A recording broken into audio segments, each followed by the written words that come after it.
What's going on, everybody? This be your boy DJ Anonymous with Sports Biz Music, the podcast, episode 10, and I got a special guest, the founder of NuMiami, Akeem. What's going on, bro? What's going on with you, man? Good, I think I met you at Art Central Miami. I'm not sure, yeah, but probably. we met before, and I'm one of the people that I followed NuMiami for a while, you know what I'm saying? Like, y'all was one of the inspirations, for me to even, like, get the step in the door of media. Okay. Because, like you said before the podcast, like, covering, especially South Florida artists and stuff like that, like, we need that because we still being overlooked, somehow, some way, you know what I'm saying? But for the people that don't know about you, just tell them, like, who you are, what you do, and... So, pretty much, I started a company called TheNuMiami 4 years ago. It's pretty much a full-service entertainment company. We do mixing and mastering, media coverage, artist development, and promotions, pretty much. So, it started off as me just mixing for people. I'm an audio engineer, so I started mixing for people. And at the end of the session, they'll be like, hey, Akeem, where can we, like, upload our music to or share our music? And I know a few sites, but like other than that, I was like, I really don't know. So I feel like I needed to fill a void for the people that I was working with. And that's what gave me the idea of creating a blog. And my grandma is the one who actually gave me the idea of a blog. Okay. I knew how to make websites, but I didn't know what a blog was until my grandma really explained to me what it was. So I'm like, okay, that makes sense. Like, the difference between a website and a blog is that a website is just something that's up there and you don't really pretty much update it 24/7. But a blog is something constant. You're constantly putting feed on, like a timer. Yeah. So when I came up with that, I already was thinking like different names of the company, and I wanted to be TheNuMiami, but I didn't know how to spell it exactly. So I was thinking of N-E-W. I was trying to find all the way to spell it like D-A. Yeah. But there's a guy that I mix for, and like he's one of my best friends. Yo, so any chance you got a quarter you can spit out? nah, man. I feel like. So My bad, y'all. So pretty much he gave me an idea. He was like, bro, you use NU. I was like, NU. He's like Nubian, clean, black. Like, so I'm like, okay, that makes sense. So I'm pretty much good at searching names, like registering your company. People don't know it's only $120 to like start up a company. So, and I'm always buying domain names because like I said, back in middle school, I used to build websites, and when I got to high school, a guy taught me how to purchase domain names and just sit on them so you can sell them. So I bought the domain name, and then from there, that's when I started the Instagram, started the website, pretty much started everything to set it up. And then how I got my following to grow with the whole brand and everything was I went out, bought a camera. It was only me. Bought a camera, went to every single event in Miami and started taking pictures. And I got to a point where I'm taking pictures of the artist. I'm like, damn, there's only so much pictures I can get of the artist. So let me get pictures of the crowd. Yeah. So that's how I flipped it. So pretty much I would go to these events, take pictures of the crowd, and people are like, oh my God, where can I find the photos? Where can I find the photos? I'm like, follow me. I'm like, send me this number. Yeah. So when they would hit me up on Instagram, I would get a follow, and they'll have the pictures, and they would tag me. So their friends in their timeline. Yeah. So it all linked back. So it was pretty much word of mouth. Like our Instagram following is still pretty low, but from word of mouth, we're pretty. Yeah, you're very known. Yeah. And that's because I was attacking the ground. I'm really now. So I'm big on social media when it comes to the presence, but as far as like actually working the streets, you still have to do that. Yeah, you got to do both, and correct. And people forget that. Yeah. Because I remember, when I first started DJing, with MySpace, I used to just add people, tell them listen to my music and stuff like that. To this day, I just feel like if MySpace was around, I feel like a lot of people would have been famous, right? A lot of people would have blew up. That's how I got my buzz. That's how I got my buzz off MySpace. So I started, so like I said, 6th grade, I was in a band and I played the trumpet. I was first chair, actually. And I was really good at it. And then I also had another elective, which was web design. So I'm like, damn, I really like web design because I was already into computers. So I'm like, okay. Once I figured out how to start slowly building websites, I had a computer where I wanted to burn CDs with people in class because I used to see people at Yeah, markets yeah, and stuff like that yeah. selling CDs. So I'm like, okay. So when I went to go ask one of the guys, oh, how you doing?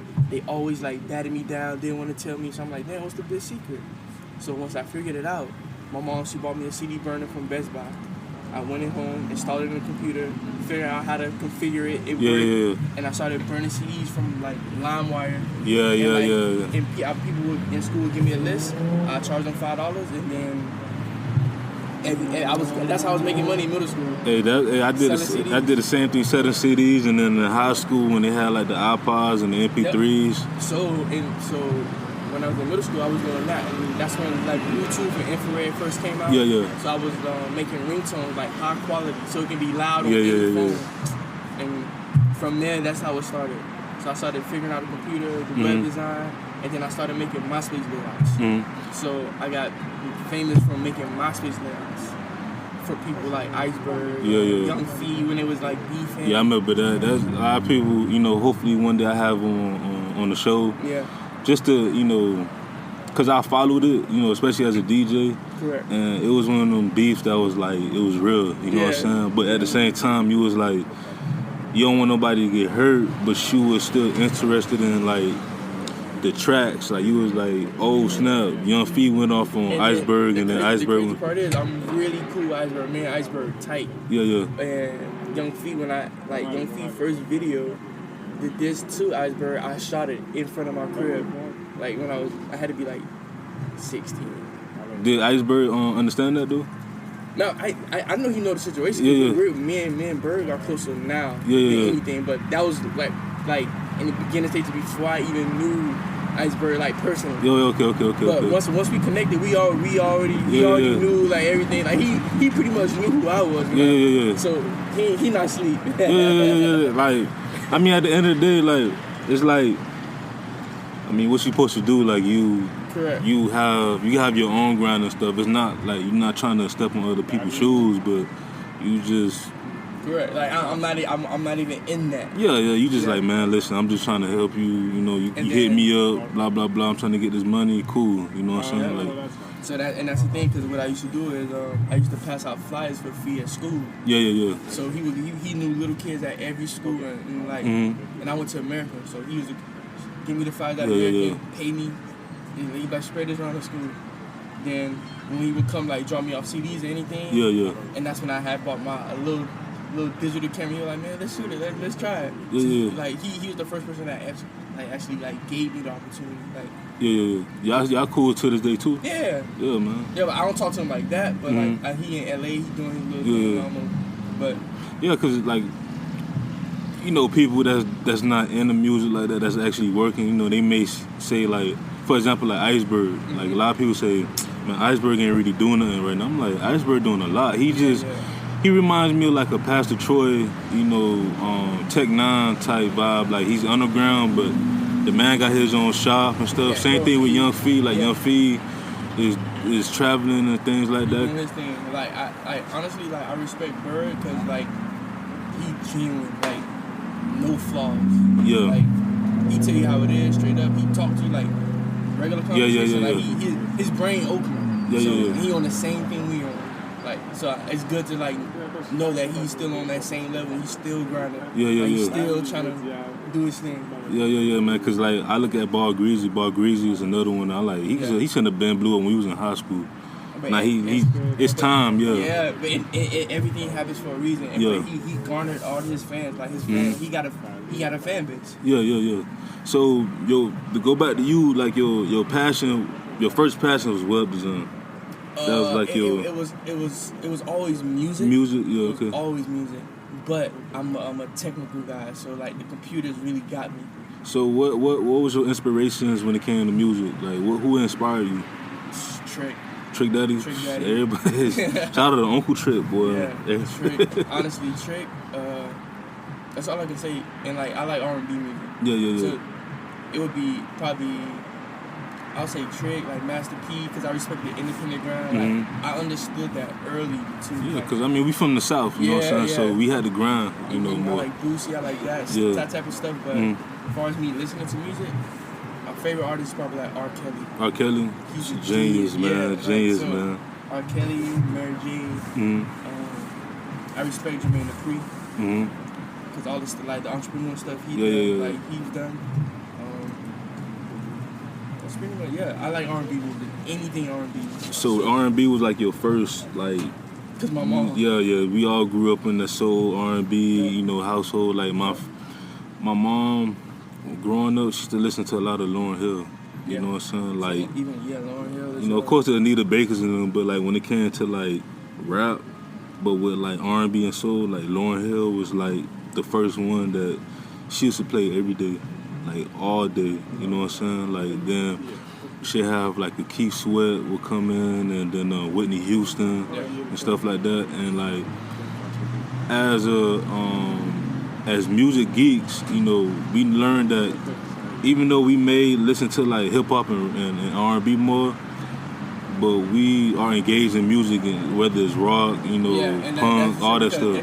If you look at my Apple Music or my Spotify plays on what I listen to, it's crazy. Yeah, man. Cause I always felt like Dr. Dre. I remember I seen you seen the documentary, the one with the Defiant Ones. Yeah. Like it.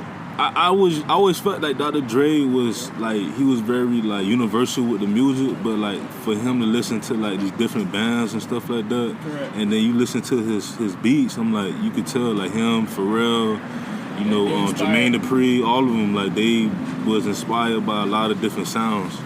So that's what's up, man. So music was like your top. Yeah, always. That's what. Remember I told you because I was in the band. Yeah, in the band. So I wanted to know how to do it. I wanted to know how to play the piano, drums, so trumpet. So was you in the band in high school at American? No. Why not? Because the computers took over. Oh yeah, and then that's when the web design came in. It took over completely, bro. Like I said, once I got out of the band, 6th grade, I never looked back. Because I knew how to play notes. I can still play the trumpet to this day, like if I picked it up. Because I know my form, my posture, all that. But when the computer took over, bro, because I was making money from burning CDs, I was building MySpace layouts, making money from that. I was like, yo, this is. I grew up with the computer. So you know about coding and all that stuff. Not to it. Not to the exact, but you know about it because MySpace. Yeah. I tell the kids, because it's crazy. Because kids nowadays, like the younger generation, they know about coding. Like we was taught that when we was in school, but like there are actually like classes where they seriously want these kids to know about coding because technology, is taking over. And like I was telling them, like the closest I ever got to coding was, y'all may not know it, but like MySpace, for them, because they know about Facebook and Snapchat and all that. But MySpace was like you had to literally like copy and paste. Like, all right, cool, like this layout, cool, but then you find out something was kind of messed up and stuff, so I'm like, dang, I got to start this all over again. And then, of course, again, with the music, you used to play the music whenever someone come on your page, they're like, they could just tell, like, what type of person you are with your vibe and stuff like that, you know what I'm saying? Like, when I was in middle school, I used to listen to a lot of Texas music, so, like, Mike Jones and Slim Thug and all of them, like, I used to always have like a Paul Wall, Mike Jones, Slim Thug, Pimp C, DJ Screw, because I was in love with. I'm still kind of in love with Screw and Chalk. Because it just, I don't know, it was just so cool. Like it's so slowed down and stuff like that, and then like they just, it's kind of like down here like how we speed up music. Correct. But they slow it down, they cut it up and stuff like that. So you know what I'm saying. So we got that. We both got that same mentality of, when we was in school, like we used to grind it out. Correct. So after American, you went straight to college? Yeah, I did. I went straight to Miami-Dade. Because like I said, in middle school, at American, I was in web design, and then I ended up getting out of web design because my 9th grade year, the teacher that was really teaching me everything. I was soaking up everything from him. He ended up leaving the school because they opened up a new school and they were paying him more. So he left, and he was trying to get me to even go to that school, but it was just too far. So I'm like, man. So once he left the school, the next teacher that had the web design class, I knew more than him. So I'm like, man, I can't do this to myself. Like, and I was his, like, he had me helping him teach the class. So I'm like, nah, like, I can't do this. Like, I need to keep learning because I'm still in the process of, like, milking it in. I ended up getting out of that, and then I forgot what I did. I pretty much just started doing everything on my own from that point. Like, so I say like 10th grade is when I really started kicking into gear, like recording people, and I did it all for free. Until I graduated. So you said your grandma told you to get into like blogging and things like that. What was the exact conversation? Like when you to like surprise you, like grandma for real? Like you want me to really do this? Because my grandma, like, I feel like when like being that I'm a grandson, I feel like it skips a generation. It passed my mom, but like it came back to us. Yeah. Like, so my grandma, she's arts. She went to Miami-Dade for arts. Okay. She graduated from the University of Miami for arts. Okay. And my grandma's 72 right now. She's still in school. Like, she went back to school because she's bored with life. That's what I mean. So she's very creative. Yeah. My grandma, she make clay pots with her hands. Like, she draws. My grandma, she actually designed hairstyles. So like, my grandma, she has pictures with Queen Latifah, Oprah Winfrey. Yeah, that's legend, man. Yeah, like she actually she didn't like get the hair styles done. She actually designed them, drew them, and somebody else created it. And like, to like. So she was like the, how you call it, like the person that was like, all right, I'm gonna make this. Like, this is a cool design and stuff. They showed it to the hairstylist, and then boom, that's what's up, man. And she gave it a name and stuff like that. So when girls be having these weird hairstyle names, like my grandma probably made up one of those names.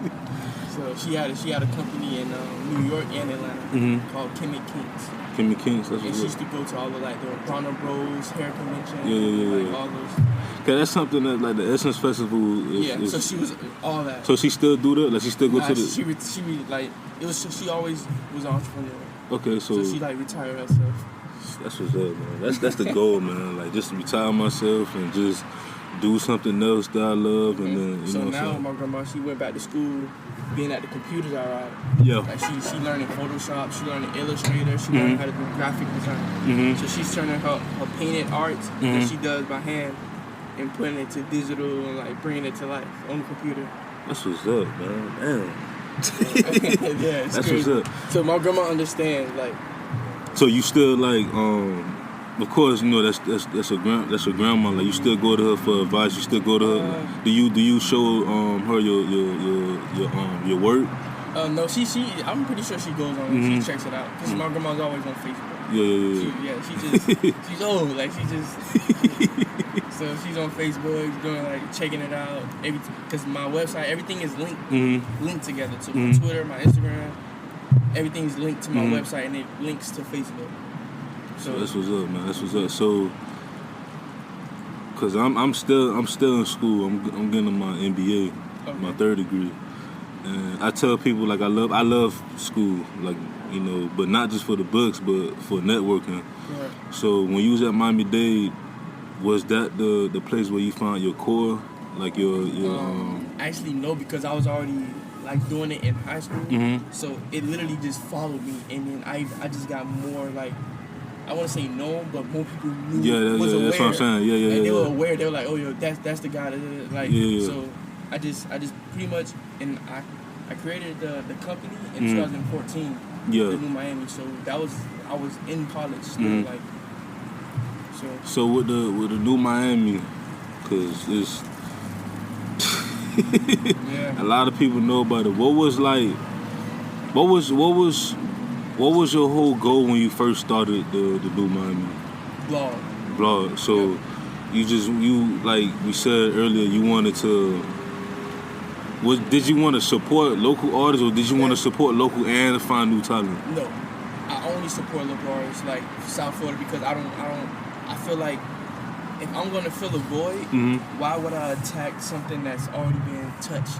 Like, for example, I would never post Amigos post on my blog. Like, it does not make sense. No. It's Billboard. All these people are already posting that. So you're going to be like on a 15th page on Google when you should be number one on Google because it's untapped. Yeah.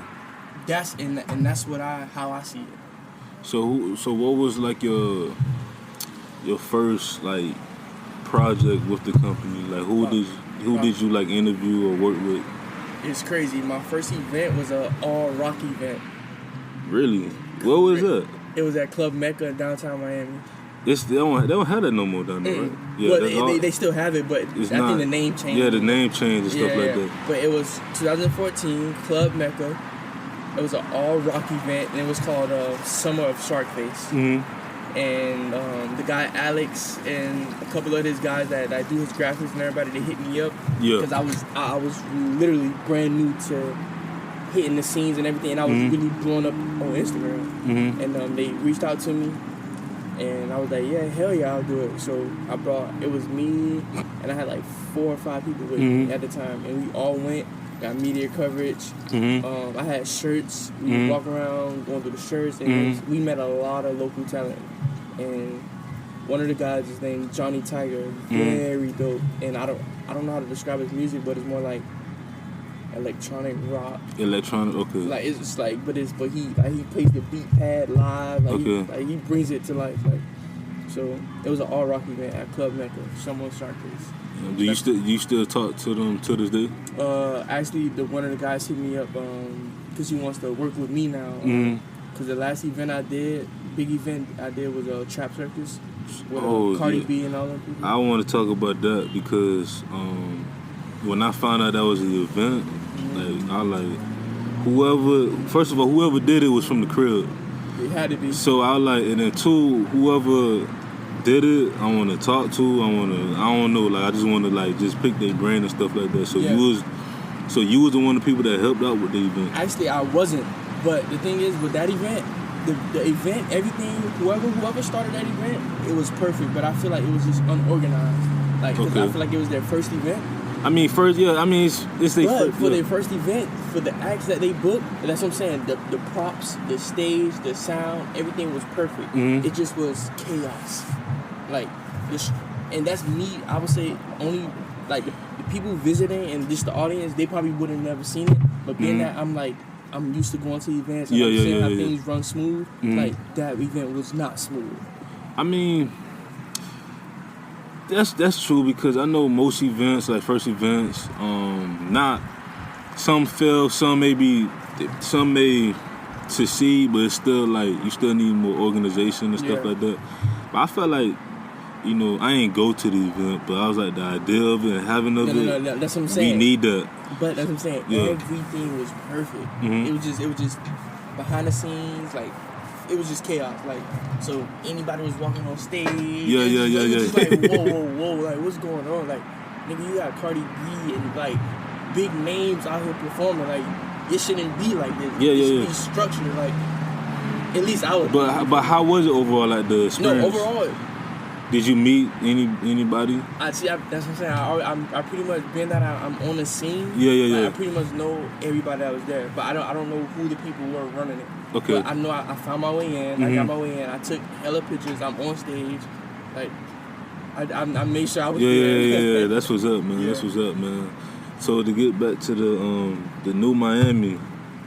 So that was first major event, with the rock event. So so after that, what happened next after that? After that, I honestly, I was the only person covering the scene. As far as that's when XXX and all those people, before they even had a name, they were performing and people didn't know who they were. So it was the biggest person back then, and they still relevant now, is Denzel Curry. Yeah, Denzel Curry. People. A lot of people. It's crazy because I'm a gamer and stuff like that. So I be on YouTube, and one of the YouTubers it's a group. It's called Gaming Illuminati. They had a podcast and stuff, and one of the dudes, he's from St. Louis, and he was when he moved down to Florida, he moved to Tampa, and he was Denzel Curry is is dope. Yeah. We all know that, but just to hear people from out of the state to be to recognize his talent. He's big overseas too.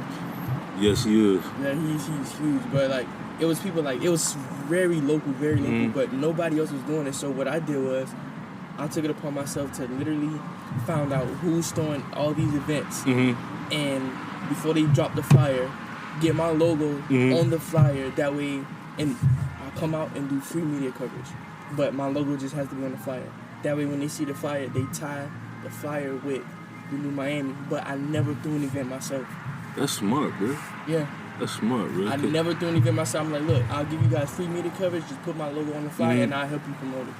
That's smart, bro. That's like every you can't beat that. Yeah, every like interview I've done, like someone always did something that was like, I respect that. So I was, and that was my game. Yeah. So I would run it up like that, and it got to the point where like I was just doing that, going to every event. Like I said, I would only get a few pictures of the artist, but my thing was take pictures of the crowd, because those are the people coming to see these people. And if you're posting stuff about them, you need them to follow you. Like, so that's that was smart. my logic. Because, like, once you aim at the fans spread the word, and people be like, the people that wasn't even at the event, they be like, I want to go to this. They start following you because you got the coverage. Correct. So when they see the NuMiami, they're like, oh, we going to this event. Yeah. They see the logo now on the flyer. So I built my name up. So now people started to pay me to come out and And when I got to that point, it was like, okay, you're not gonna make money off of this. Like, it took me a long time to make money. Like, I mean, we all. I mean, all of us. Like, I remember my first mixtape I ever like actually got money from was probably like 4 years ago, 3-4 years ago, and that was like because of I was just releasing stuff, and then like the artist. He started saying that I knew a lot of artists. The artists not like known, but like I mean right now at this moment, like the artists that's like I worked with like hand to hand like back like a few years ago. Some of them are like getting like a good buzz now. Sure. So I look at them like instead of being salty, because like most people get salty, I'm like, no, this is what I want. Because you never know, once they blow up, they be like, hey, Anonymous was one of the people that, helped me out along the way. And that's my thing. Like, my whole thing is, like, everything I do is to build a relationship. Yeah.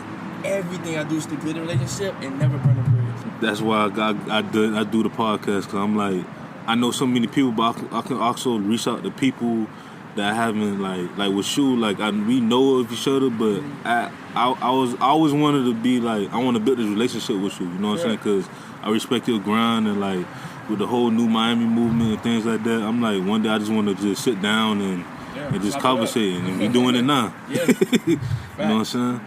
So, with the, what's this, like, 2015?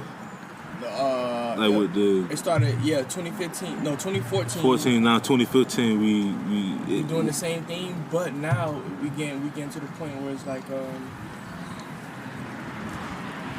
I was working with this, like, coming out of high school, I was working with this artist, Ocean Drive Jeff, I know about him. I know his manager. We went to school together. He like a distant cousin. Yeah. So it's just like I actually reached out to him, but he said he's not really doing too much right now as far as music. I'm like, and let me tell you how I got into Shout out to you, bro. Like, you, like, when he had music out, like, I was like, he's one of them artists that's like, cause you know about Lunch Money, right? Correct.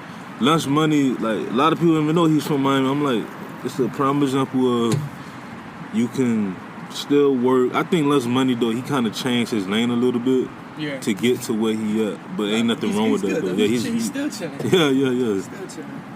But so I was working with Ocean. Like, that's the person that I pretty much molded my sound with, my graphic design. Like, I got everything worked out with Jeff. I pretty much ran everything for him, except like I wasn't his manager. Yeah. So his website, his music, his releases, like I made sure all that stuff was on point. And then he something happened and he just stopped making music. Like, he didn't even tell me. He told me, like, the manager called me and told me, he was like, hey, I don't know what's up, but he ain't making music. So I'm like, damn, I was just supposed to stop my life. I couldn't, you feel me? So I'm like, damn, I had to find something. And that's when I really started pressing the pedal on the NuMiami. That's how come I was at every event, doing, like, just like running my stuff up, because like, one stop, I gotta keep moving. Like, So, that's when my homeboy, he makes music, but he wanted to start making beats. He was pretty good at making beats. So he started making beats. He was like, bro, I wanna work with an R&B artist. So I'm like, all right. And then we started looking for artists. all on Instagram. We couldn't find nobody. But like 2 months, 3 months later, he found this one artist. He kept reaching out, and she would never hit him up. So I sent her one email. She hit me up, and we've been working ever since. And that was Venus. Yeah, I just sent her one email. I need you on the show. I literally like heard her album earlier this morning. Oh no, not Savannah. No, not Savannah. Oh, my bad. Not Savannah. Venus. Venus. Okay. That's Venus. Venus or more. That's one with the pink hair. Do she have music on iTunes and things like that? Yeah. Cause I think I've heard some of her songs like a few years ago, but I don't remember. So I have to look back and stuff like that. So with Venus, and from Venus, that's when I was doing like. So with Venus, how I did it was every event I was going to, I was plugging Venus in, getting her showtime. Yeah. So we did 3 shows. I paid for 1 show. We did 3 shows, and after the 3rd show, I got her paid for every other show. That's what's up, man. I gotta come to you because I'm like that's why I'm going. I'm going to school for like be a sports and entertainment agent. You know what I'm saying? Like right now, I have an artist named Valona Denise. She's from Jersey, and like I'm really want to follow her. Like I support her. Like we did her first mixtape, Rolling Stone. Part 1, I hosted her. That was the first project, dope. And then we started a mixtape series called New Era Mixtape. New Era the Mixtape. So pretty much like new artists and stuff like that. Later on, I kind of found out somebody from down here got like a thing called New Era and stuff like that. But like one day I wanted to interview them. Just conversate with them because with the mixtape it was something for like you have these new artists, from all over the world. Cause with me, it's like I support my local talent, but I be on SoundCloud and stuff. So like I listen to some artists from like Maryland. I'm like, this dude is dope. Yeah. Like, you know what I'm saying? So like I like that's the whole concept with her. Me and her create that project, and then like she introduced me to people from like Jersey. Cause Jersey and Florida, we had similarities, especially with beats and stuff like that. So I heard some of their songs and stuff. I'm like, when I go up to New Jersey, like, like I want to be in every session. I want to be in every, like, if y'all have like shows or whatever. So right now, me and her just trying to build and like, how you deal with your artists, like, find her shows and stuff. Yeah, and that's the thing is, like, and being that I was working with Jeff, that led me to Venus. Like, I really learned everything working with Venus. And she was young, she was 18. Yeah. So working with her, like I was kind of like her big brother, daddy, everything. Yeah. So me and her, we would drive to Tampa, drive back, drive to Orlando, drive back, just to do shows, linking up people, going to Miami, going to Brownlee, doing everything we possibly can just to get her face known. And while also, because she had good music. So once we put it out, she was already, like, with her, I didn't have to work on her social media presence, because she had it. She was, like, one of those girls, like, on Instagram, on Twitter. All the time, like, just. So it was easy. All I had to do was get her to the studio. That was it. Get her to the studio, get her original music so we can make money off of it. And that was the goal. And probably like last year sometime, one of her songs got picked up by the Oprah Winfrey Network. That's what's up, bro. And that's what's gonna happen with Savannah. Correct. So after working with Venus, that didn't work out because like a lot of confusion. And everything was going on. So I never burned that bridge, but like I let her go off and do her thing. So me, being the man I am, I like every time something fails, like I don't consider it a failure. You feel me? It's just a lesson learned, and I keep moving. You feel me? So I found Savannah. Like I was on Twitter one day, and I don't even get on Twitter. I'm on Twitter, and I seen it. I was like, yo, who is this? Clicked her page. I saw her singing like a cover. And I was like, clicked her page. I'm like, damn, I'm looking for the link in the bio. Ain't no link in the bio. So I'm like, yo, I had a DM. I'm like, yo, where the music at? What's going on? So like, oh, I don't have any music. I'm like, say, look, we gotta work. So I pretty much explained to her everything about who I am. And I was like, look, you could come to my house. I record everything from my crib. You can bring whoever you want to make you feel comfortable. Let's just cause that's one of the most important things. Like I'm not that. We both not that person. Like, but I always tell them like, if you need to come to the crib or whatever, or if we gotta meet somewhere, neutral grounds and stuff like that, you can bring somebody. But like that's the same thing I do with Venus. Like I met up with Venus, and I'm like, look, like this is me. This is what I do. I brought her straight to the studio, and crazy how things work, bro. Like Jeff, when I was recording and doing everything for Jeff, he had a song that he did. I forgot the name of it right now, but the producer that was on it, his name was Frederick, and the beat was so hard. And when the files came back, I'm like, yo. The person on the other side of this know what they're doing. Like, who is this? Like, so when I was like, who is this? And Jeff even never met the guy, but they just conversated through like social media. So I'm like, yo, I want to meet the guy face to face. So I met up with him face to face, and I'm like, bro, we gotta work one day because he's an engineer and producer, and I'm an engineer wanting to learn because I never went to school for it. You feel me? So I'm just trying to link with people that's on my same wavelength. You feel me? So I was like, damn, we gotta work, but we never had nothing to work on until Venus came about. So when Venus came about, I'm like, hey Fred, I got a project we can work on. Like, I got this dope artist, she's dope. Her name is her name wasn't even Venus at the time. We changed her name. So what was her name before? Her name was Jasmine Amore. Jasmine. Jasmine some more or Jasmine? No, Jasmine Amore, like Jasmine Love. Yeah. That's I mean. Cause I like when I be on social media, like I like look at for new artists. Like I said in my last show with Jacob, so like that's how I discovered her. Like how I found her, cause I had a Christian artist. We still cool to this day. His name Yak Yak. I don't know if you know him, ever heard of him. He's from the Grove, but I went on his page, and then I was I don't know. Like I'm a type of person. Like I like to if I'm working with someone, I like to branch. Correct. So I'm like, all right. Yeah, all right, cool. Let me see the artists that she work with, the producers and stuff that she work with and stuff. And I found her, and I'm like, you dope, and like somehow, some way, we gonna have to work together, or whatever. So right now, I'm trying to work on the album. So I told her like, I want you to be a part of it. You taking the steps. Yeah. That's it, and that's all you gotta do is just do it, bro. Like, don't worry about nothing else. Just do it. And you're doing it. Man, I'm trying, man. I'm trying, man. Doing it, bro. So to get back to the whole thing, so. So look, I met Frederick because he made the beat for Jeff. Well, he from here too? He's from Broward, yeah. Broward? He actually from New Jersey or New York, but he moved out here. So, but he's a Floridian. He's here. But he got that lingo. Yeah. But he's good. Yeah, that's like what my fiance, her sister, like they was born in New York, but like her little sister is more like you could tell she's from. Like she's from Florida and she is from New York. My fiance, she got that. All right, I can tell you from Manhattan, but her little sister is like she was born in New York, but raised in South Florida, and then like she just. I'm like, where you from, Dade? Like, yo. You know what I'm saying? So met up with Fred. Wanted to work for him, but I never could because we both do the same thing. So it's not like I'm an artist. So I'm like, I just wanted to learn from him. So pretty much. I brought him Venus.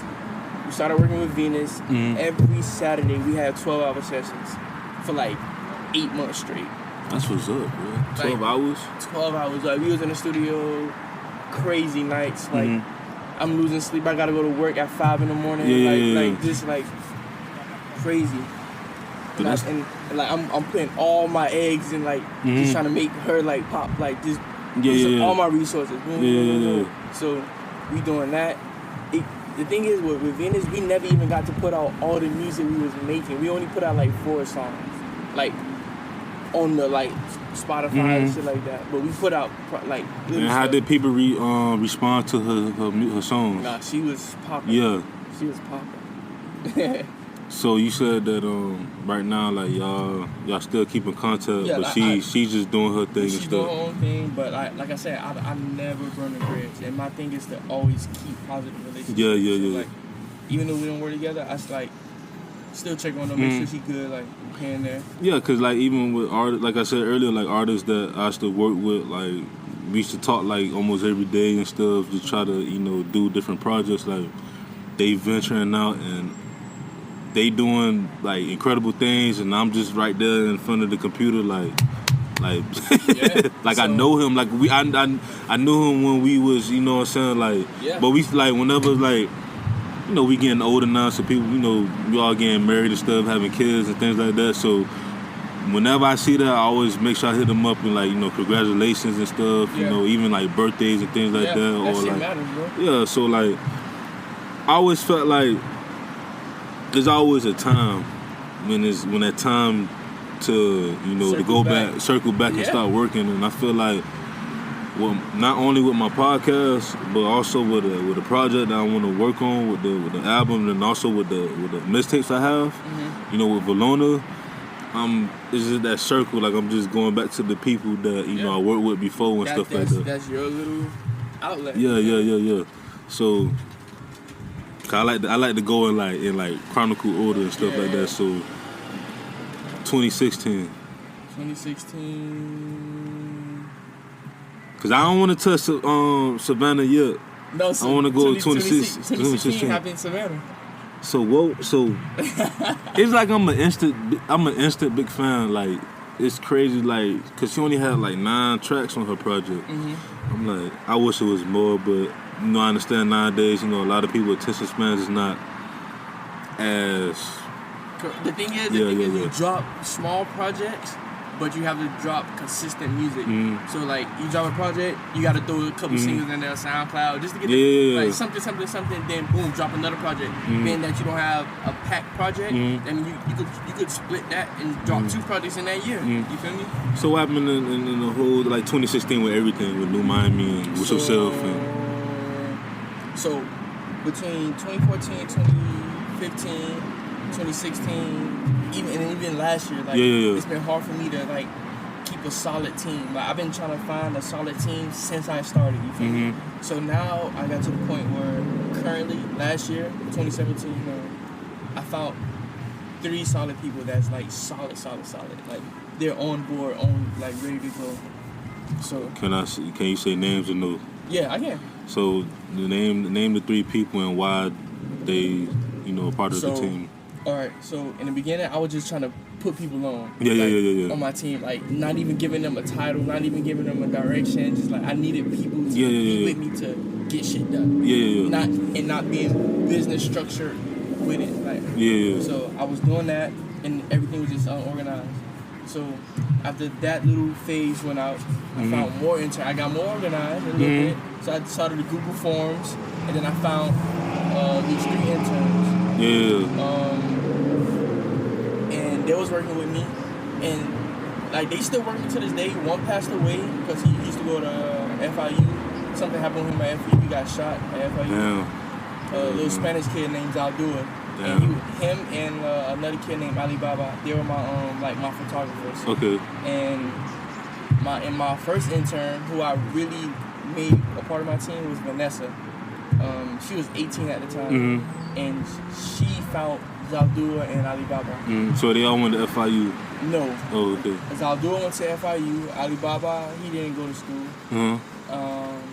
I don't think so, at least. And Vanessa, she was in high school. Okay. Doing like dual enrollment in college. Okay.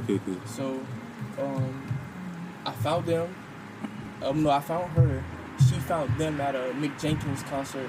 Mick Jenkins. Yeah. So I dropped her off to a Mick Jenkins concert because she didn't have a ride. So I dropped her off, and she came back with these 2 guys. Like, yo, Akeem, I met these 2 dope guys. So we were literally every event. It was me, Vanessa, Zaldua, and Alibaba running every event, and that's when I felt like I was getting somewhere. And then like things happened. Like we had got separated for a short time. And then plus, it wasn't a lot of events happening how they used to happen, like 2014, 2015. Yeah, that's when it was like... It was like... But a lot of stuff started closing down and stuff like that, so... Yep, so all the venues started closing, all that stuff, so the shows slowed down. So it was like a gap where we didn't really work, but we were trying to get stuff on board, and that's when I came up with the idea, because I saw the podcast wave coming. So I was like, I need to jump on it, on it, so... I told them, I was like, yo, let's start a podcast. So what I did was I started something called, I think this was like 2015, 2015. Yeah, cause I remember it was like 2015 going to 2016. Yeah, so I started a podcast called Miami Soundwave Radio. Yeah. And that, I just wanted to be a hub to host different podcast channels. So I wanted it to be like the HBO network that have different shows on that network. So can my show be on there? Yeah. Cause I'm on different platforms, but I'm always open like to. Cause even me and my fiance, we have a podcast called Cuddle Talk, so that's more relationships. You know what I'm saying? And I peeped that. I saw that on Instagram. That's like I told her like I feel like my podcast like my on long is gonna be. It's gonna blow up, but with Cuddle Talk, if we be more consistent, cause you know she's a teacher and like I work a 9 to 5 too.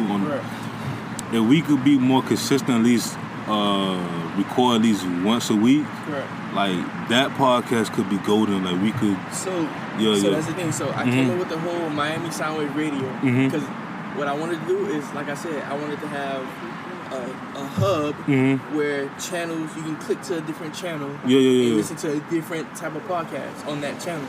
So when I came up with the whole Miami Soundwave Radio, I was doing it myself, the podcast in my room with the 2 photographers, and they would ask the questions to the artists. So we did the Nobodies, and we did. I heard the Nobodies and who was Ludi. Ludi. So that was the only episodes though. That was the only episodes. We had more, but the thing is, the way I had it in my mind planned out, like I said, I didn't have a space. I was still in my bedroom. The timing, everything was off, and then like I was trying to figure it out because I already had the tools to do it, but it was hard to do it. So I'm like, you know what?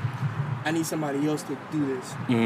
So I hit up Mars. Mars, when I was at every event, this nigga would be at every single event.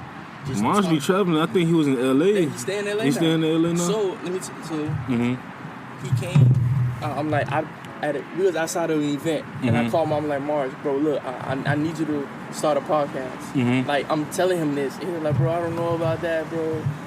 He just telling me, I'm like, bro, it's the next wave. Like, we got to do this. And he was already on to, like, doing interviews. He was watching interviews, but he never did an interview. So I'm like, bro, let's do a podcast. Let's do a podcast. So, like, literally almost a year, 8 months or almost a year later, this nigga finally came back around like, bro, I'm ready to do the podcast. And I'm like, bro, let's go. So we started the podcast, and it was the Mars Files. And that's when we started with the dropping it on SoundCloud and dropping it on YouTube, getting our YouTube page up. And he was the one that gave me an idea about the YouTube because he saw the No Jumper podcast. So his thing was to No Jumper slogan, I think, is the coolest podcast in the world. And his slogan was the second coolest podcast in the world. Like, cause he wanted to like idol No Jumper. So we started racking up interviews, and Mars knows everybody because he's at every event talking to all these. I checked out his like he's another one I want to be on. I want him to be on my podcast one day because I even reached out to him. Like, man, I'm trying to be on your podcast. Like, I need my voice to be heard because as a DJ that's known but not like, you know, like a DJ Meat, you know what I'm saying? Like, you know, all these other DJs that's from, you know, Miami that's known. Like, I've been working for a while, you know what I'm saying? I wanted to be on a platform where I can, you know, tell them like who am I and stuff, and what my goal. And that's the whole purpose of the rebranding of the NuMiami, with streaming vibes, with everything turning together. Because once I create the NuMiami website, and it's taking me a while because like that's my baby. Streaming vibes is already up.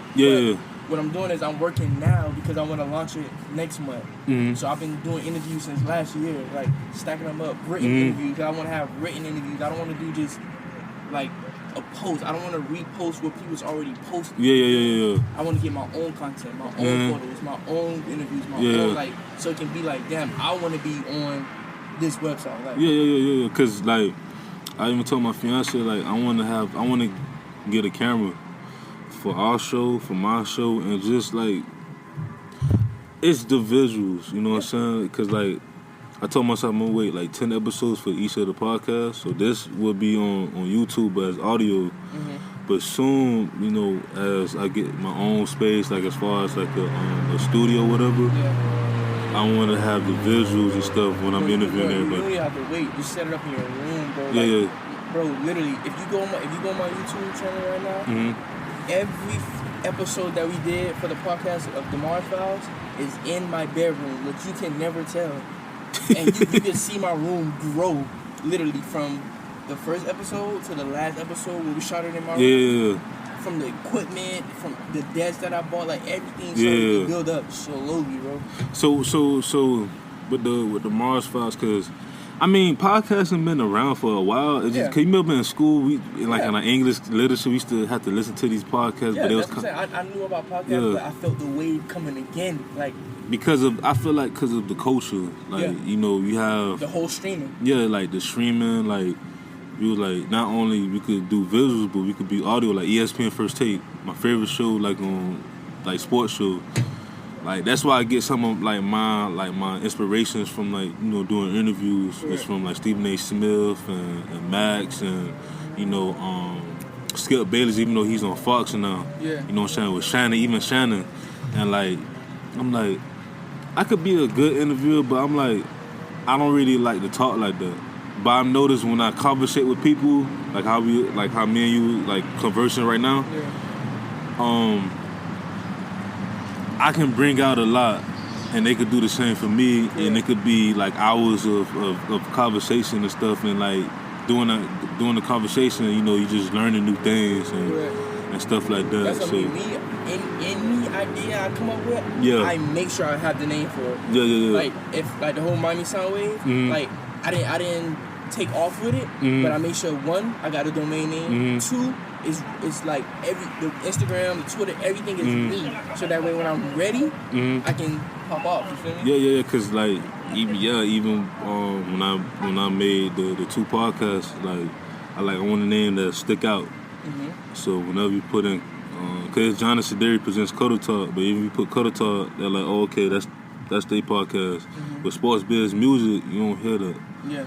And plus, you could tell like it's urban, but I'm willing to put anybody on the show that's entrepreneurs. And that's another thing too. Like in the beginning stages, everybody thought I worked for the NuMiami because I would go to every event and wear the shirt with my logo on. But you the founder. But they didn't know. I'm working. I got the camera in my hand. I got the shirt on. I'm running around trying to get these pictures. And like, how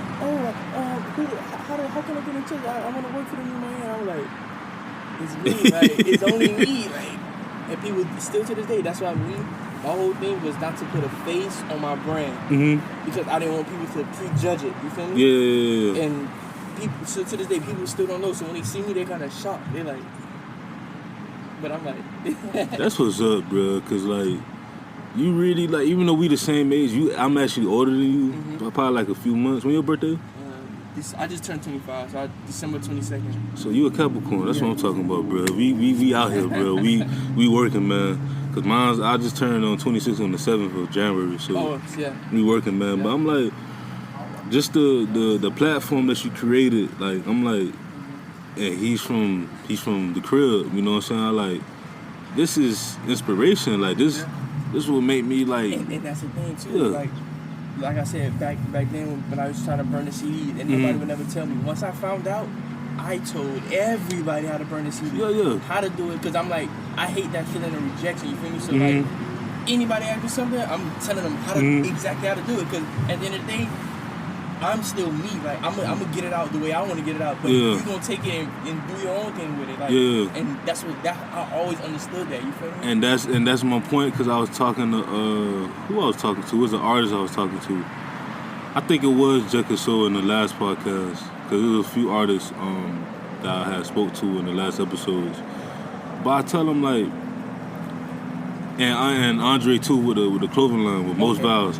I told him like, it's so many ideas. You could be doing the same thing, but like with my podcast, it's Sports Biz Music.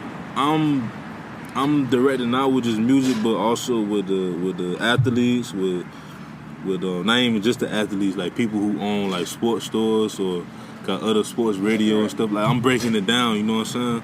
So like, there's always something new, you know, and there's always some opportunities and stuff like that, and you can always collab with people. And I always felt like people who try to steal people's ideas are the people that's not creative. Yeah. You know what I'm saying? That's not like, oh, he's doing this, but I'm gonna grab that. And that's the thing with me, like every time I hear something, I hop on it, cause like before everybody started saying NuMiami, NuMiami, I heard it was a cartoon show. I want to say Rick and Morty, or it was another cartoon show. Rick and Morty, I don't really watch it, but it got a buzz. Like that's like but that's what I'm saying. It was one of those shows because somebody sent me a clip. Somebody sent me a clip, and I was watching it on TV, and it said NuMiami, and I was like, it just sound good. Yeah, like, that shit sound good. So when I came up with the idea, that's when everybody was like, oh, New Atlanta, New Broward, New this. I'm like, it's perfect. Yeah. It was perfect timing. Yeah, cause like even with my other businesses, I have a marketing company. It's called Random Stuff Marketing. Okay. You know, random. Then I follow that. Yeah, like it's cause all right. So this that page was my That's what I know. That page was my DJ page.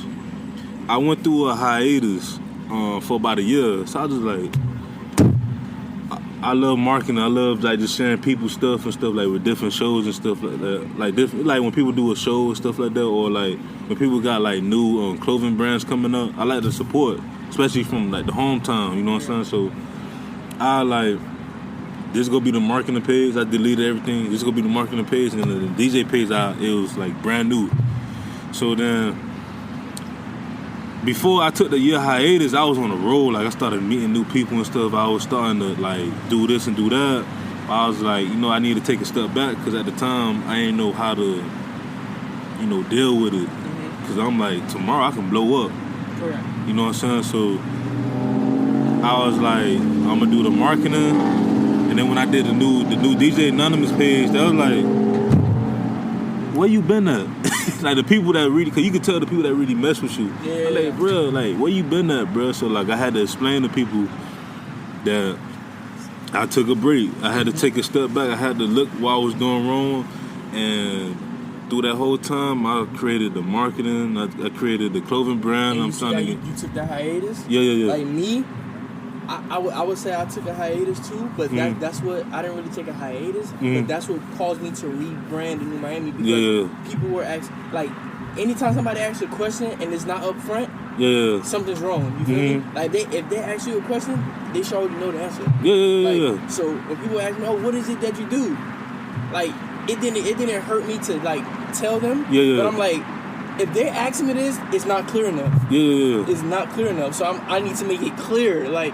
So they can be like, oh shit, this is exactly what. And it's like, bro, you pretty much like you like the Jay-Z, you like the Jermaine Dupri, you know what I'm saying? Right, realizing it because of the brand. Correct. You know what I'm saying? Like to get everyone like just to come to you in full circle, like the Icebergs, the Young Fees, the Little Pumps, like. I'm saying I interviewed X. I interviewed like a lot of. You help them up. You start up their career. With the new wave of artists, like XX, I had to really. I had to take a chance on him because like because I work with kids, so like one of them I used to work with the county and I work with like a private company for after school kids, but one of the kids, she went to the West, and she was like, Coach Mobley, you never heard of XX Extension? I said, I know of him. I'm afraid to listen to him because he looked like with the prejudging. We all prejudged. I'm like, he looks kind of like I don't know. And then, but one of the kids actually, I was hearing him listen to like a song that he did, and I didn't really like it. So I forgot what album that was. But it had like the Orlando trap in it. I forgot what album it was, but it was so laid back. I'm like, he's very creative. You know what I'm saying? Like he's different. You know what I'm saying? Like he's not. Well, I can say like I can relate to what he's trying to say. You know what I'm saying? But everyone's different. Correct. You know what I'm saying? And like I with the new talent, like I praise most of them. Some of them I still gotta get used to, but that's why I like Mars because Mars is he's really open to everything, and he kind of me working with him like I didn't know that Mars was gonna do what he's doing now. Yeah. I just knew, one, he knew everybody. So that would be the perfect person to be on my podcast. Yeah. So once I figured that out, I'm like, okay, Mars, let's do it. So me not knowing, just me getting to know Mars even more, he was already up on interviews, watching Howard Stern, watching all these people. Yeah. Like, I'm like, okay, so you wanted to do this, but he didn't know himself. Yeah. Until like I put it out in front of him, like, hey bro, let's do this. Like, so once he came along, at first he was nervous, but he started getting into it. It started coming natural to him. I still get nervous because it's just. I never seen myself being an interviewer, like just interview people, but it's just more of an open conversation. You know what I'm saying? So, like to this day, I'm still learning. You know, like how to conduct interviews, but I'm getting good reviews because they said like. No, but they say you only on episode 10. Yeah. You go to my episode 10, and they look at our episode. I think you're like at 70. Or yeah, because y'all deep. Y'all deep. I'm trying to catch up to y'all. So that's what I'm saying. Just the thing is, and we had got lost too because the interviews was happening so fast that we couldn't upload it. We were uploading on YouTube, but forget about the SoundCloud. Yeah. It was like, yo, we gotta hurry and catch up on the SoundCloud. Like it was like a. Like, so I say just make sure you're structured in the beginning. Yeah. And follow through with it because we were playing catch up. Yeah. To like make sure everything lined up properly. Cause I get what you mean because I reached out to so many people. It was people I like, all right, I'm scheduled with you on the 4th. But then like someone be like, no, I got you on the 3rd. But now I gotta be careful because I like to take a couple days or so, like breaks before I interview someone else, because that give me time to do more research. Yeah, but with Mars, bro, it was crazy. Yeah. Like, we were doing like 6 in a day, back to back. Like, I'm not there yet. That's the thing. We weren't there, but the time, my timing, because I had all the equipment, but I worked 5 in the morning, so I really can't. So when we started doing, like, we would go ham. We would have them shit lined up back to back. And I'm talking about like.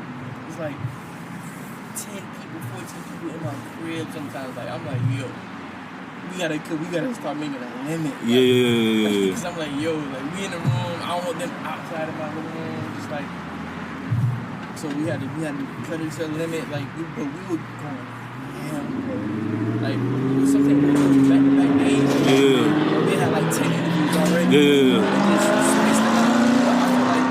We didn't have like a structure. Yeah. We were running crazy, like getting interviews and we would get them out, but not follow up on all the proper platforms. So as I'm an up and coming podcaster, I'm pretty sure y'all reached out to people, but after a while, people started reaching out to y'all about doing interviews. What episode was that when people started like, you know what? I don't know because they would hit me up and I would make Mars do it. Okay. I wouldn't handle it. Yeah, cause I told Mars that is his, like, he controls that. Cause I've seen a few episodes like the visuals and stuff like that, and I'm like, bruh, like. And that's the thing. All of that is off the iPhone.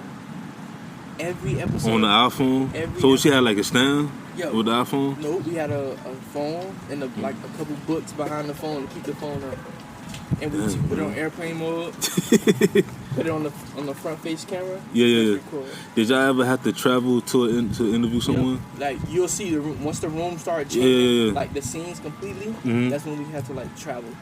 So what was like your first like travel interview? Like you had to go. We did it at this kid named Abyss. Abyss? Yeah. He's a rapper? Yeah. Where he from? He from Broward. From Broward, and like how was that? Like we went to his crib, and it was just an open platform. Like they was just smoking, they were just doing everything. I'm the sound guy, so I just make sure the audio is good. The visuals, it really don't matter unless the audio is good. That's what's up, man. So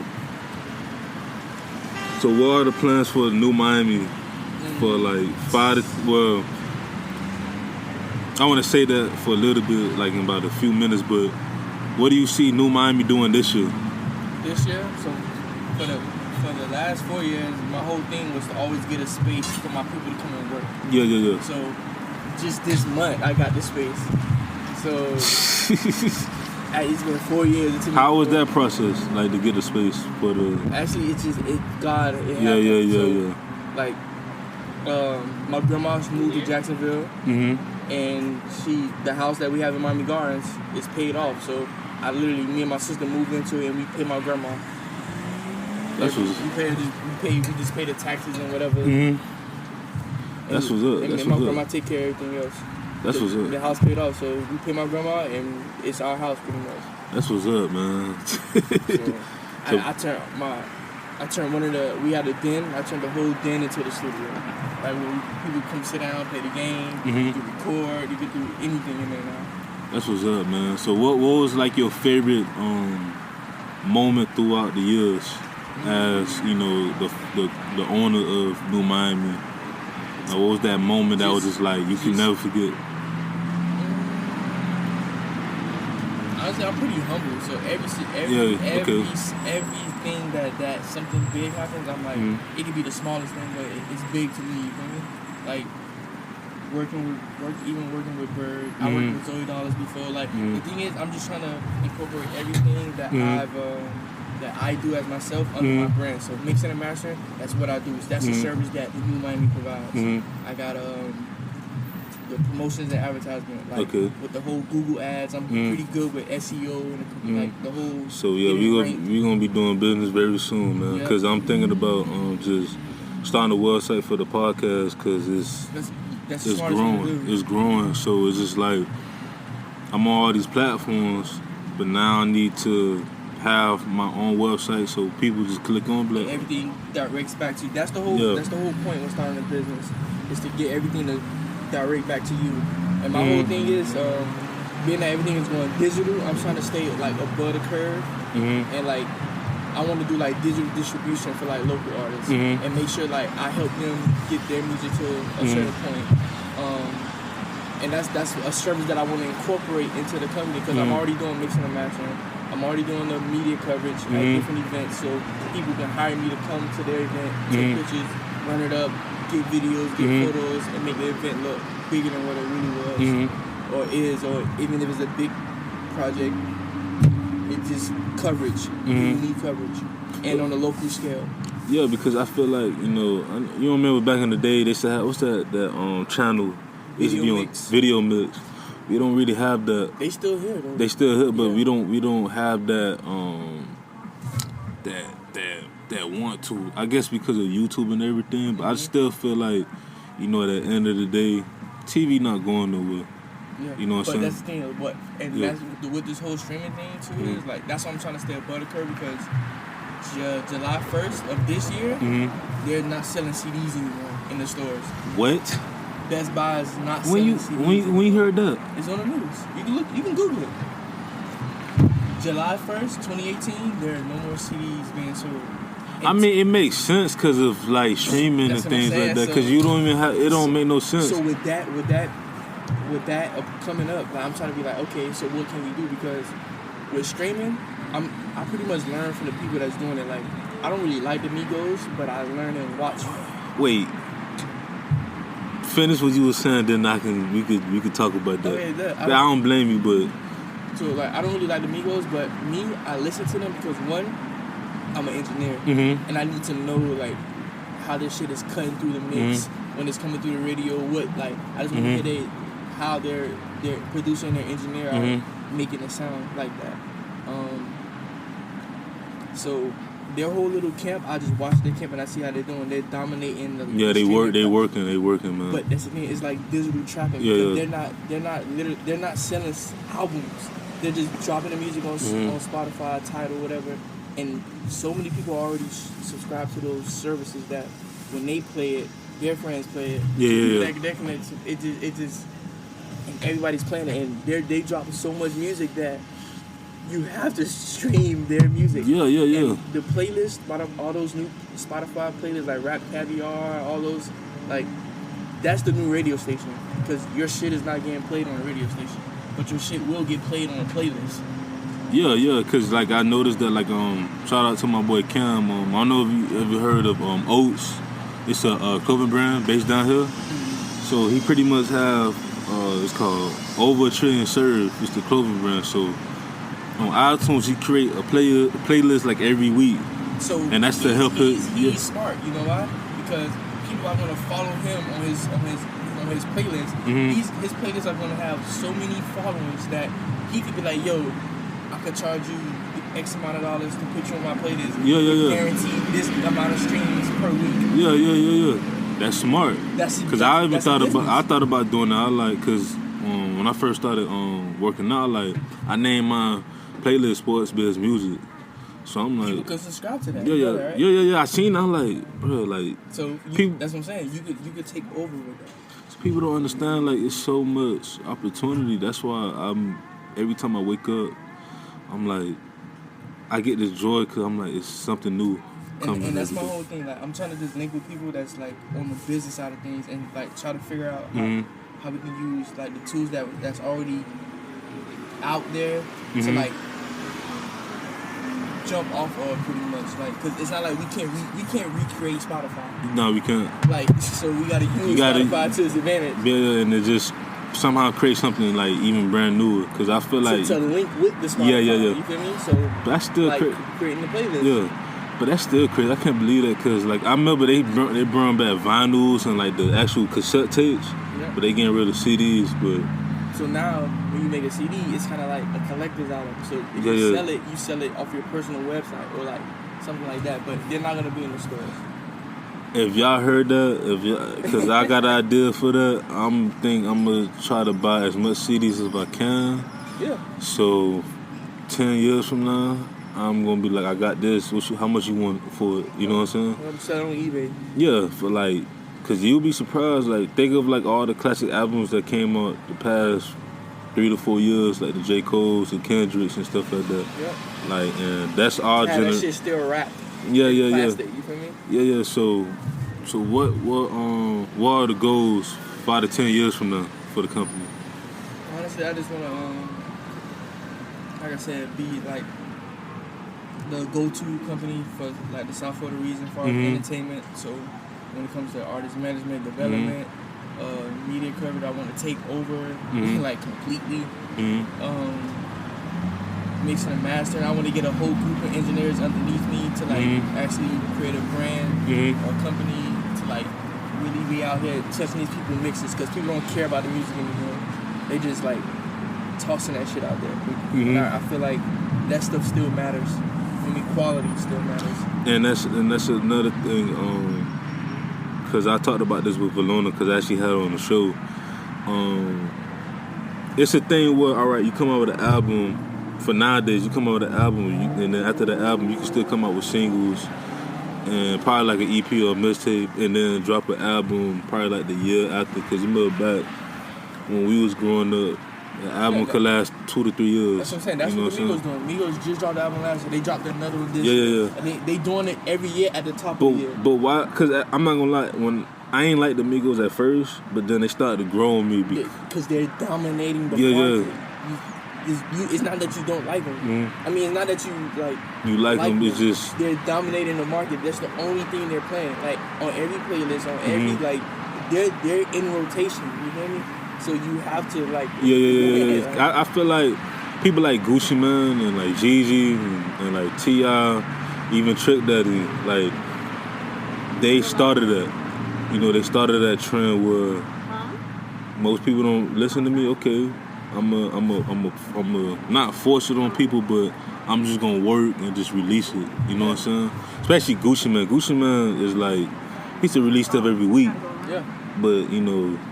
And that's why, like, I pick people's brain and stuff like that for that reason. Like, I don't really care about their music, none of that stuff. I like their tactics that they use, you feel me? Yeah. Their business acumen and how they move.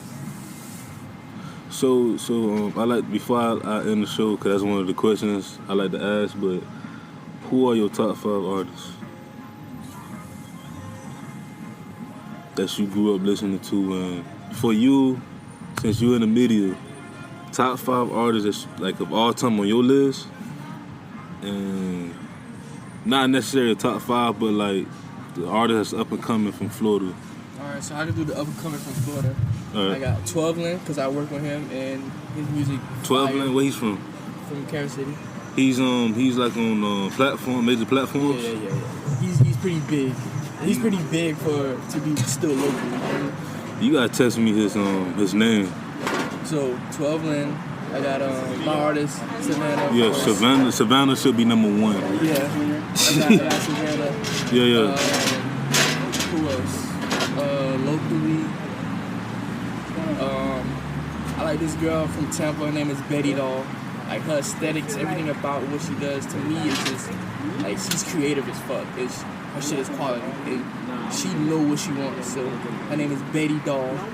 She's dope as fuck. She's from Tampa. Okay. I'm thinking people that I'll do a show with. That's what I'm trying to think. Alright, Savannah, 12 and Betty Doll. That's another thing too. Before you do the rest of the two, I also think that as well that if you could do a show and you dominate the show, you already made it. Like Cardi B and a few like Bruno Mars. It's a lot of artists. You know what I'm saying? Like I remember my first concert was a J. Cole concert. Me too. He made me like I'm like, bro, you. Which one at Revolution? No. This is recent, like last year. It was like my first ever concert. I never been to a concert before. Like my fiance, she went to a lot of people's concerts, especially when she was at FAMU. It's not that I never want to go to concerts, it was that I was a person I never liked to be around a lot of people like that. But when I went to his concert, I'm like, Eminem was my favorite rapper of all time, but I'm like, J. Cole, you may be number 1, cause like, he I won tickets off 99 Jams to J. Cole concert, his first concert ever. And how was that? It was straight because he had a cast on his leg. Yeah. I think he had broke his leg or some shit. Yeah, he played ball and stuff. Yeah, like that. so he had a cast on. But the crowd did the show for him. Like his first album, I guess it's Lights Out, whatever. Friday nights. Yeah, that was the mixtape. Yeah. It was. That's like one of my. When he was like in Letterman's jacket. Yeah. Yeah, that. Wait, no, you talking about when he was sitting down? Yeah. No, that was not Friday Night Lights. That was the first album, the actual what's it called? Don't Bash Me, the cult following y'all. Cause he my favorite. I know what you mean. I know the album you talking about. That album, because those two he did those together, like the Friday Night Lights and that together. And the crowd. I think it was Sideline Story. Wasn't it Sideline Story? Yeah. It was crazy, bro. Like I'm like, yo, this shit is wow. And it wasn't even a big venue like that. And then my first concert, like concert, it was Kendrick. Kendrick? Yeah. And how was that? I always wanted to go to a Kendrick. That shit was. Yo, I didn't know people like. So we went to. It was at the American Airlines. Right? Yeah. And throughout the whole show, nobody lit a joint, nobody smoked. You'll think like this shit on like damn, this shit kind of like strict. As soon as Kendrick came out, the whole fucking arena put out the joint. Everybody started smoking. I'm like, these niggas was holding out to wait for Kendrick to come so they could vibe out. Yo, it was crazy. Like they knew every word. Like when they paused the music, that's all you hear people actually saying the lyrics. Like, do you think that like 20 years from now, you know, especially when we start having kids, think J. Cole, well, they already on I feel like they legends, you know. Yeah. You think they will be like pictured like as a pioneer for their generation, like as a Biggie, Tupac, Big Daddy Kane? No, only person I can see that is Kendrick. Kendrick? Why not J. Cole? Because you think he need a couple more albums? No, not even that he need a couple more albums. The way he positioning himself, like okay. I don't feel like he's positioned, like, because there's a lot of great artists out here that they don't rank.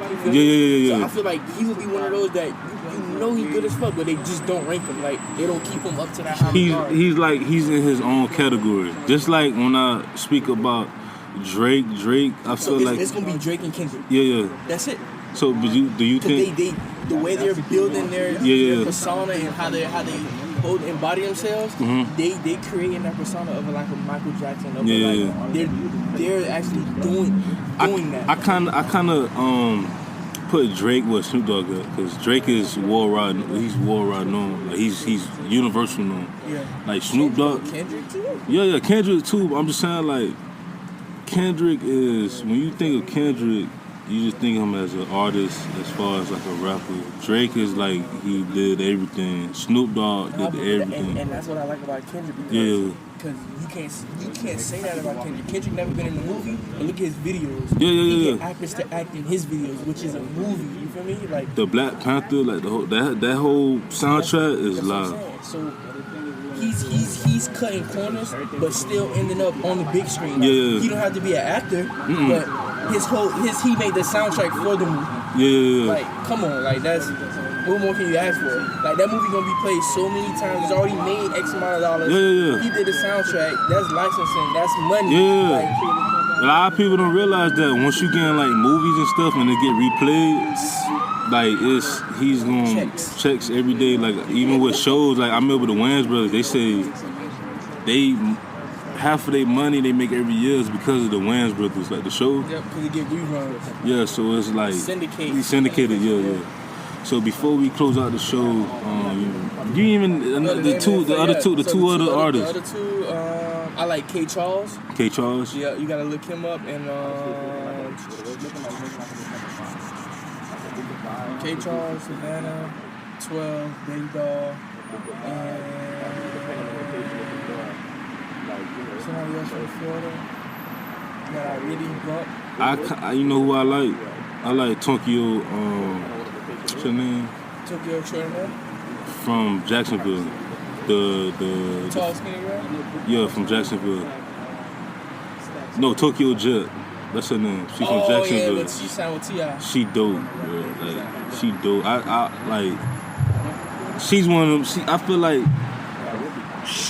like she's from Florida, but I feel like she gonna get to that point where it's like. She gonna be kind of commercial, but to me she's dope, bro. I ain't really check that stuff out. You gotta check it out. Like she's like they put out a rank last year about like the top 25 rappers, and she was on the. I'm like, she could have been higher, because from a couple songs I heard from her, even though some of them was Future, like you could tell like she's lyrical. You know what I'm saying? I'm trying to be my last artist for South Florida. I'll say. Because I ain't really been no rapper, so I'm going to say right now, I'll say Bushy B. Bushy B, what part he from? Opalaka. Oh, he from the hood. Yeah. Bushy B. That's Iceberg artist too. I used to engineer for him before he even started working with Iceberg. So all these artists, they got like music out on different platforms, so you definitely got to text me that so I can listen to them and I can follow them, and they could be on the show as well. Yeah, I got for my mainstream, it's R. Kelly, Mary J. Blige, Trick Daddy,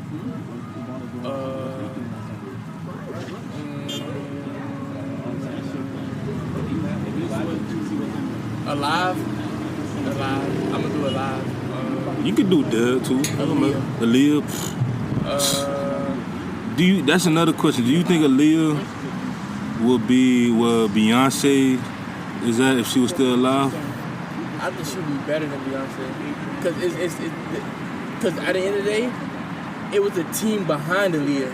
Yeah, and that. How was the team behind Beyonce? Yeah. Aaliyah team was nice. Yeah, like and she had Jay-Z on her team. Yeah. Cause Jay-Z. Imagine, bro. Man. And and that's the thing. Aaliyah didn't even need a group or nobody. Like Beyonce been doing this shit since like so. Yeah, from Destiny Child and all that stuff. Out with the shit. Yeah. Like she was already big. She was already bigger than what she was. She was already in movies. She was she been past Beyonce. Like she was before her time. Yeah. And I remember when she passed, that was sad. That was a sad year. Bro, they played that shit in my school. That's how big that shit was. Yeah. And then who's the last artist? Let's say right now, you pick a venue that's around a food. I say Bird. Bird? Yeah. Bird is someone where he's lyrical. He has that. He's like, he's so unappreciated. Like he could easily. I don't think so. No. I'm talking about like, all right, because we had a conversation about Kodak Black. And I always like we kind of wish that Iceberg was in that in that light with like Kodak Black. I don't think so because bro. And I'm not like because they both different. No, you know what I'm saying? I'm just saying the way you gotta sit down and talk to him, or you just like I don't know, but I feel like with the way he see his shit, like he know what he wants. Like everybody wants something else for him, but he know what he wants. You feel me? And I feel like me, I just expect people to grind how they grind. You feel me? Like I feel like Kodak, he was put too early in the limelight. Same thing with LaJon Slim when he signed. Yeah. I never heard nothing else from him when he signed. Cause he didn't build up. Yeah. Like I feel like you have to build. You gotta up build. for that. Yeah. Like Nipsey Hussle just got his deal. Like he was in the deal before, started doing his independent shit, and the label came to him to distribute. Yeah, his shit. it's a partner. It was more of a partnership, and that's distribution. Nipsey Hussle, like he showed people that. Because I feel, I feel like I'm not necessarily you need a label, but you need that partnership. But you have to be like, you don't need the money from you feel me? But however, like you need that partnership once you already once you already like bro, Bird already making money. So when you come to him, you can't come to him anything. You gotta know your worth. Like, hey, I made this much throughout my career. So if a part like it gotta benefit, it gotta benefit us. Yeah. Nipsey Hussle ran his shit up to the point where he probably peaking and can't go no more. So he need that cosign to like get him to overseas, get him to like to like really put the machine behind him. Even though it's still a partnership, he needs that's the next level. Yeah, cause like Moneybagg Yo, you heard some of his music. I love Moneybagg Yo, and he just signed to a major. I think it was with Yo Gotti. But Yo Gotti signed with Epic. So he was like, it was time for him to get to that next level. That's what I'm saying. Now it's just more of an exposure thing. You feel me? Because those I look into like companies like Our Heart Media and shit like that. Our Heart Media is the same people that own the billboards. Yeah. That the Clear Channel billboards with that move when you go to Aventura, you see them all those big ass billboards. They own those. You feel me? So when they promote you, like that's radio ties because that's the same. Those same people. You feel me? Yeah. Like they run under a different company name, but you read who the parent company is. These motherfuckers. By the way, we are on Our Heart Radio as well, so the podcast. So. I was grateful when I got on their platform because not everybody could get on. That's next level, bro. Like, and then you keep working your set. Eventually, you're gonna have a billboard. You're like, it's gonna like me. I do my homework. Like I really like. I want to know what company started what company. How did this company link with this company? Like cause like even with like the whole a lot of people didn't even know Jordan. Like these new kids don't even know Jordan's still under Nike. You feel me? Or like.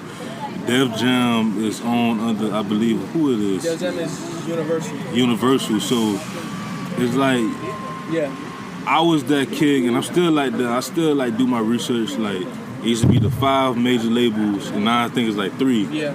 So it's like they all broken down and things like that. Because they all like bought each other out. So like even like with television, like Viacom on Nickelodeon, BET, and all that stuff. All that, bro. All of that, like they monsters, bro. That's why I get my structure from my company from.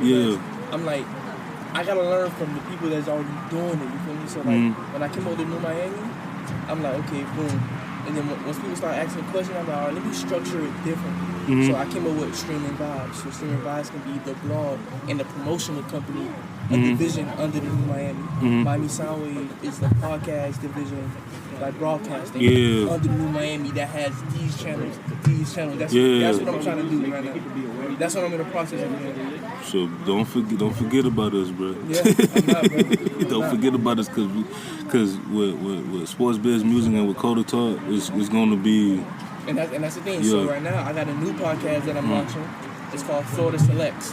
And what is that podcast like? So we're gonna be interviewing same thing, kind of like this, but we're just sticking to more other people behind the scenes and the artists. So like the producers get the limelight, the managers, Yeah, like the people behind the scene, like the videographers, like those people. And that's why I feel like with the podcasters these days, like they just look for the artists, they look for the people in the front. We need more podcasts that, cause I listen to a lot of podcasters that's like,